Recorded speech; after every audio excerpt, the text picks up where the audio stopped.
नमस्कार दोस्तों, स्वागत है आप सभी लोगों का आपके अपने चैनल RRR क्लासेस पे। तो आज की क्लास में हम लोग कैटल ट्रेट अप्रोच यानी कि साइकोलॉजी के पर्सनालिटी थियरीज़ को डिस्कस करने वाले हैं। तो इससे पिछले क्लास में हम लोगों ने क्या डिस्कस किया था, तो ऑलपोर्ट के सिलगुड सिद्धांत को डिस्कस किया था। तो नेक्स्ट टॉपिक है हमारा कैटल स्टेट अप्रोच। तो जितने लोग भी फर्स्ट टाइम हमारे चैनल पे विजिट कर रहे हैं वो चैनल की वीडियोस को लाइक, कमेंट, शेयर और चैनल को सब्सक्राइब कर दीजिए। तो चलिए बिना लेट करते हुए हम अपनी क्लासेस को स्टार्ट करते हैं। आज का टॉपिक है कैटल स्टेट अप्रोच। इनका पूरा नाम जो था कैटल है वैज्ञानिक, इनका पूरा नाम था रेमंड बी कैटल। इनका पूरा नाम क्या था, तो इनका पूरा नाम जो है वो था रेमंड बी कैटल था। और इनका जो जन्म हुआ था वो 1905 ईस्वी में हुआ था और ये इनकी मृत्यु हुई थी ये 1998 ईस्वी में हुई थी। रेमंड बी कैटल इनका पूरा नाम था और जन्म हुआ था इनका 1905 ईस्वी में और मृत्यु हुई थी इनकी 1998 ईस्वी में। रेमंड ने व्यक्तित्व के अध्ययन में सिलगुड सिद्धांत को एक वैज्ञानिक आधार प्रदान किया। आप लोगों ने पिछली क्लासेस पढ़ी होगी तो उसमें आप लोगों ने ऑलपोर्ट के सिलगुड सिद्धांत को पढ़ा था। तो यहाँ पे हम लोग क्या करते हैं, रेमंड का जो है ट्रेट अप्रोच इसके बारे में पढ़ते हैं। तो इसमें इसने ऐसा बताया गया कि इन्होंने व्यक्तित्व के अध्ययन में सिलगुड सिद्धांत को क्या किया, एक वैज्ञानिक आधार प्रदान किया। पहले हम जानेंगे कि ट्रेट क्या होता है। ट्रेट की मीनिंग हम आप लोगों को बता दें। तो ट्रेट की जो मीनिंग होती है वो होता है human personality can be describe in terms of this qualities. Human की जो पर्सनालिटी होती है, एक मानव में, एक पर्सन में, एक व्यक्ति में, जो उसके व्यक्तित्व में जो गुण दिखते हैं, जो क्वालिटीज़ दिखती हैं कि वो व्यक्ति कैसा है, वो व्यक्ति ईमानदार है या फिर क्या बोलते हैं वो संवेदनशील है, वो व्यक्ति साहसी है या फिर ऐसे कहते हैं कि निर्भीक है, डरता नहीं है, या समाज में लोगों से उसके संबंध अच्छे हैं। तो एक क्या है, ये क्वालिटीज़ होती है ह्यूमन की जो कि हमें देखने को मिलती है और यही क्या होता है, ये ट्रेट्स कहलाता है। जो ह्यूमन की क्वालिटीज़ होती है, जो मानव का किसी व्यक्ति का व्यवहार होता है, ये क्या कहलाता है, ट्रेट कहलाता है। नेक्स्ट पॉइंट है ऑलपोर्ट की गुणों की सूची। नेक्स्ट पॉइंट आप लोगों को यहाँ पे देखने को मिलेगा कि ऑलपोर्ट की जो गुणों की सूची है, ऑलपोर्ट की गुणों की जो सूची थी, तो उन्होंने जो सूची बनाया था उसमें जो क्वालिटीज़ थी ह्यूमन की वो थी 17,953 यानी कि 17,953 जो थे वो वर्ड्स थे, शब्द थे, जिसको व्यवस्थित करते हुए फैक्टर एनालिसिस किया गया। इसका फैक्टर एनालिसिस किसने किया, तो कैटल ने किया था। इसका factor analysis Raymond B Cattell ने किया था और ये सांख्यिकी विधि के द्वारा इसका क्या किया गया, प्रयोग किया गया। ऑलपोर्ट की जो गुणों की सूची थी वो 17,953 जो थे उसमें क्या थे, वर्ड्स थे, यानी कि 17,953 वर्ड्स थे, जिसको एक व्यवस्थित क्रम में किसने रखा, तो रेमंड बी कैटल ने रखा। इसका फैक्टर एनालिसिस किया गया, सांख्यिकी विधि का इसमें प्रयोग किया गया। नेक्स्ट पॉइंट है ऑलपोर्ट ने व्यक्ति के समान गुणों को एक साथ मिलाकर 171 कर दिया। ऑलपोर्ट ने व्यक्ति के जो समान गुण थे, जैसे कि देखिए आप लोगों के सामने बहुत सारे वेजिटेबल्स के नाम रख दिए गए, बहुत सारे फ्रूट्स के नाम दे दिए गए और बहुत सारे फ्लावर्स के नाम दिए गए और वहाँ पे कैटेगरी डिवाइड कर दी गई कि फ्रूट्स की एक कैटेगरी है, एक वेजिटेबल की कैटेगरी है और एक फ्लावर्स की कैटेगरी है। तो आप लोगों ने क्या करना है कि जो जिस कैटेगरी से बिलोंग करता है तो आप क्या करेंगे कि हम लोग उसमें जो भी फ्रूट्स के नेम होते हैं वो हम लोग फ्रूट्स की कैटेगरी में देते हैं, जो वेजिटेबल्स के नेम होते हैं हम वेजिटेबल्स की कैटेगरी में लिखते हैं और जो फ्लावर्स के नेम होते हैं उसको हम लोग क्या करते हैं, फ्लावर्स की कैटेगरी में लिख देते हैं। तो ऑलपोर्ट ने भी वही किया। ऑलपोर्ट की जो सिलगुड का सिद्धांत था तो उस पर कैटल ने क्या किया कि जो 17,953 वर्ड्स थे तो उसको कैटल ने क्या किया, एक साथ मिलाकर जो समान क्वालिटीज वाले थे, जो यानी कि जो सिमिलर जिनकी क्वालिटीज़ थे, जिन गुणों के जो गुण एक जैसे मिल रहे थे उनको एक साथ मिलाकर उन्होंने क्या किया, 171 कॉलम कर दिया। यानी कि वो 17,953 वर्ड्स थे, वो 171 कॉलम में इन्होंने एक साथ रख दिया, जो एक दूसरे से मिलते जुलते रह रहे थे। नेक्स्ट पॉइंट है, फिर उन्होंने इन 117 गुणों में भी संबंध ढूंढने की कोशिश की। इसके बाद उन्होंने 117 जो कॉलम बनाए थे, तो फिर इन्होंने सोचा कि क्यों नहीं हम ऐसा ट्राई करते हैं कि ये जो 171 कॉलम बन रहा है, इसमें भी कुछ संबंध ढूंढने की कोशिश करते हैं।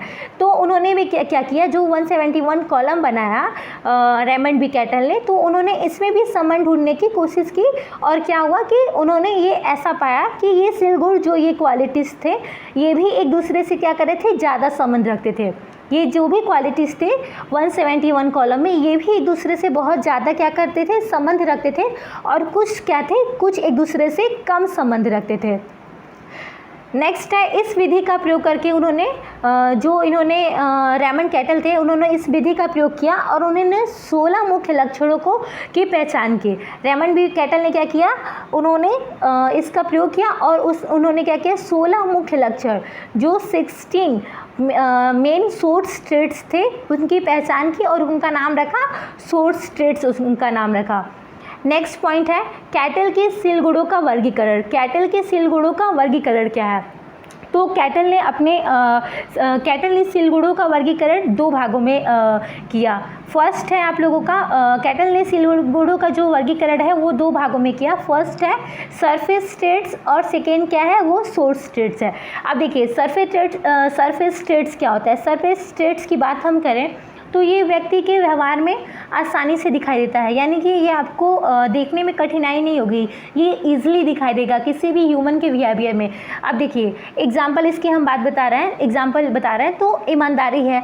वो कोई व्यक्ति कोई अपने कार्य को कर रहा है, वो कितने ईमानदारी से किसी कार्य को कर रहा है या फिर उस कार्य में बेईमानी कर रहा है, ये आपको बहुत ही आसानी तरीके से दिख जाएगा। कोई व्यक्ति समाज में रह रहा है, किसी व्यक्ति को ज़रूरत है उसकी, तो वो क्या कर दे रहा है, उसकी सहयोग कर दे रहा है। कोई भी पर्सन, किसी भी पर्सन को ज़रूरत है, उसकी हेल्प कर रहा है, सहयोग कर रहा है, तो आपको दिखाई बहुत ही आसानी से देता है कि हाँ, ये व्यक्ति में सहयोग की भावना है, ये व्यक्ति किसी कार्य को बहुत ही ईमानदारी तरीके से करता है, इस व्यक्ति में परोपकारिता की भावना है। तो ये आपको क्या होता है, ये सरफेस स्टेट्स का एग्जाम्पल है, जो कि आपको किसी भी पर्सन में क्या होता है, बहुत ही ईजिली दिखाई देता है। नेक्स्ट पॉइंट की हम बात करते हैं, तो ये व्यक्ति के दैनिक जीवन की गतिविधियों में नज़र आते हैं।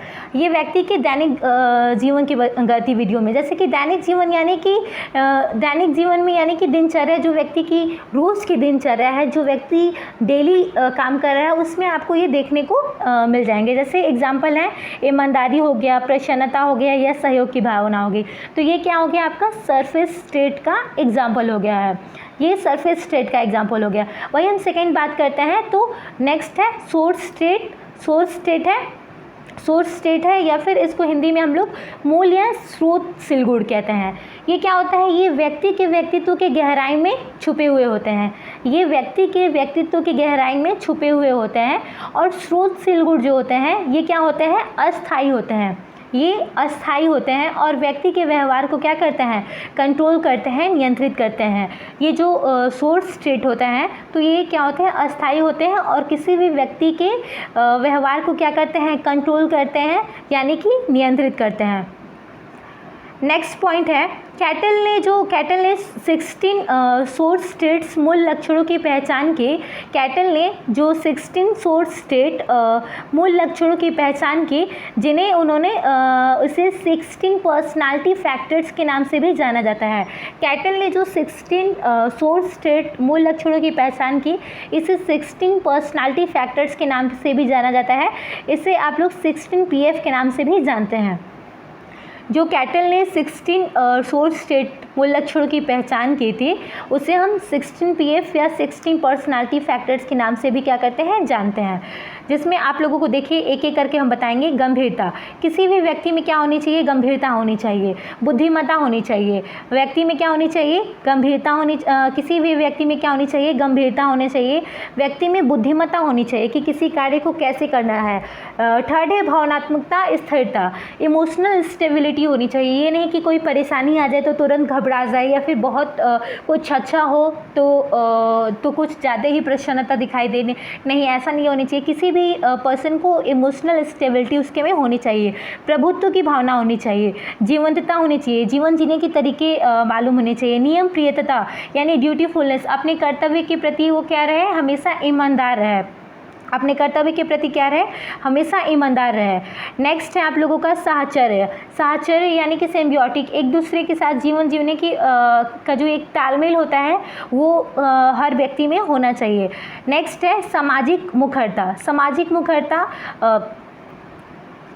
यहाँ पे आपका 8 पॉइंट है, सामाजिक मुखरता है। नेक्स्ट है संवेदनशीलता की भावना होनी चाहिए, व्यक्ति यथार्थवादी होना चाहिए, साहस होना चाहिए, किसी भी कार्य करने की क्षमता होनी चाहिए, कल्पनाशीलता होनी चाहिए, सोचने की क्षमता होनी चाहिए कि किसी कार्य को कैसे करना है, कैसे इस चीज़ को पूरा करें, कोई टास्क है तो इसको कंप्लीट कैसे करें, आत्मनियंत्रण होना चाहिए, सेल्फ कंट्रोल होना चाहिए, तनाव से मुक्त होना चाहिए, सहिष्णुता होनी चाहिए, सामाजिकता होनी चाहिए, यानी कि व्यक्ति क्या होना चाहिए, सामाजिकता होनी चाहिए, लोगों से बोलचाल हो, ये ना कि किसी एक कमरे में बैठ के चुपचाप से रहे, किसी से बोले ही नहीं, खुद से मतलब रखे, यानी कि व्यक्ति जो क्या हो, एक्सट्रोवर्ट हो, इंट्रोवर्ट नहीं हो, आत्मनिर्भरता होनी चाहिए, सेल्फ डिपेंडेंट होना चाहिए। नेक्स्ट है, नेक्स्ट टॉपिक है योगदान, यानी कि कैटल का जो है पर्सनालिटी थियरी में क्या योगदान रहा है। तो जो रेमंड बी कैटल है, इन्होंने व्यक्तित्व के अध्ययन को मात्र विवरणात्मक ना रहकर उसे मापन योग्य बनाया, मापन योग्य और वैज्ञानिक भी बनाया। कैटल ने इसे सिर्फ विवरणात्मक, इस व्यक्तित्व के जो अध्ययन है, पर्सनालिटी की जो थियरी है, इसको मापन योग्य बनाया और क्या वैज्ञानिक भी बनाया। इनके सिद्धांत के आधार पर जो कैटल है, इनके सिद्धांत के आधार पर व्यक्ति का जो विश्लेषण है वो गुणों के आधार पर किया जाना चाहिए, न कि केवल प्रकारों के आधार पर। यानी कि कैटल ने अपने सिद्धांत में बताया कि किसी भी व्यक्तित्व का जो विश्लेषण है वो गुणों के आधार पर किया जाना चाहिए कि उसके अंदर क्या क्वालिटीज़ है, न कि सिर्फ उसके टाइप्स के आधार पर। तो आज का क्लास यहीं तक रहा। नेक्स्ट क्लास में हम लोग आप लोगों के साथ मिलते हैं नेक्स्ट टॉपिक के साथ। तो आज के लिए इतना ही। Thank you so much.